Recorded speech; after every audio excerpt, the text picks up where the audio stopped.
இப்ப எல்லாம் நடக்குமா அப்படின்னு உங்களை யோசிக்க வைக்கக்கூடிய கிரிக்கெட்ல நடந்த டாப் 3 கிரேசி மூமெண்ட்ஸ். நம்பர் 1, பொதுவா மழை காலம்னு சொன்னாலே ஈசலுடைய தொந்தரவு அதிகமா இருக்கும். அந்த தொந்தரவு கிரிக்கெட்லயும் நடந்திருக்கு. 2024ஆம் ஆண்டு இந்தியாவும் சவுத் ஆப்பிரிக்காவும் T20 போட்டி ஆடிட்டு இருந்திருப்பாங்க. அப்ப சவுத் ஆப்பிரிக்கா 220 ரன் சேஸ் பண்ணிட்டு இருக்கும்போது திடீர்னு கிரவுண்ட் முழுக்கவே ஈசல் சுத்து போட்டுரும். சுத்து போட்ட ஈசல் அங்கிருந்த பிளேயர்ஸ் மேல எல்லாம் மோதி அட்டாக் பண்ண ஆரம்பிச்சிருக்கும். அதை பார்த்து அம்பீர்ஸோ எல்லாரும் தாழ்வான பகுதிக்கு போங்க அப்படின்னு சொல்லிட்டு பிளேயர்ஸ் எல்லாத்தையும் வெளியேற்ற ஆரம்பிச்சிருந்திருப்பாங்க. சாதாரண டியூப்லைட் கிடைச்சாலே ஈசல் அந்த ஆட்டம் ஆடும். ஆனா இப்ப ஸ்டேடியம் லைட்டே கிடைச்சிருக்கு, சும்மா விடுமா? அந்த அளவுக்கு கிரவுண்ட் முழுக்கவே ஆக்கிரமிச்சிருச்சு அந்த ஈசல்கள். இதனால அம்பீர்ஸ் அந்த மேட்சை அரை மணி நேரம் நிறுத்தி இருந்திருப்பாங்க.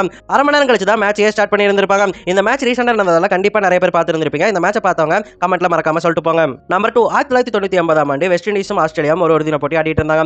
அந்த மேட்ச் ஆனது மழையால 30 ஓவரா குறைக்கப்பட்டிருந்துச்சு. இதனால ஆஸ்திரேலியா 30 ஓவருக்கு 174 டார்கெட்டோட ஆடிட்டு இருந்தாங்க. கடைசி 7 பாலுக்கு 7 ரன் தேவைப்பட்டிருந்துச்சு. அப்ப ஸ்டீவாக் பால் அடிக்க அந்த பால் போடுறதுக்கு முன்னாடியே வெஸ்ட் இண்டீஸ் கிரவுட் எல்லாமே ஓடி வந்து கிரவுண்ட் ஆக்கிரமிச்சிருந்திருப்பாங்க.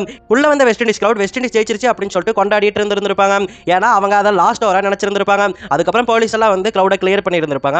அதுக்கப்புறம் லாஸ்ட் ஓவர் கண்டினியூ ஆயிருந்திருக்கும். லாஸ்ட் ஓவர்ல கடைசி ஒரு பாலுக்கு 4 ரன் தேவை அப்படிங்கிற சிச்சுவேஷன் வந்திருக்கும். ஸ்டீவாக் தான் பேட்டிங் பண்ணி இருந்திருப்பாரு. கீத் ஆர்த்தர் பவுலிங் போட ஸ்டீவாக் அந்த பால லெக் சைடுல அடிச்சிட்டு ரன் ஓடி இருந்திருப்பாரு. ஷேன்வாகும் ஸ்டீவாகும் 2 ரன் கம்ப்ளீட் பண்ணி இருந்திருப்பாங்க. மூணாவது ரன்னோட ட்ரை பண்ணி இருந்திருப்பாங்க. பட் அவங்க முதல் ரன் ஓட ஆரம்பிச்சப்பவே வெஸ்ட் இண்டீஸ் கிரவுட் இந்த மேட்ச் நம்ம ஜெயிச்சிட்டோம் அப்படின்னு சொல்லிட்டு கிரவுண்டுக்குள்ள மறுபடியும் வந்திருந்திருப்பாங்க.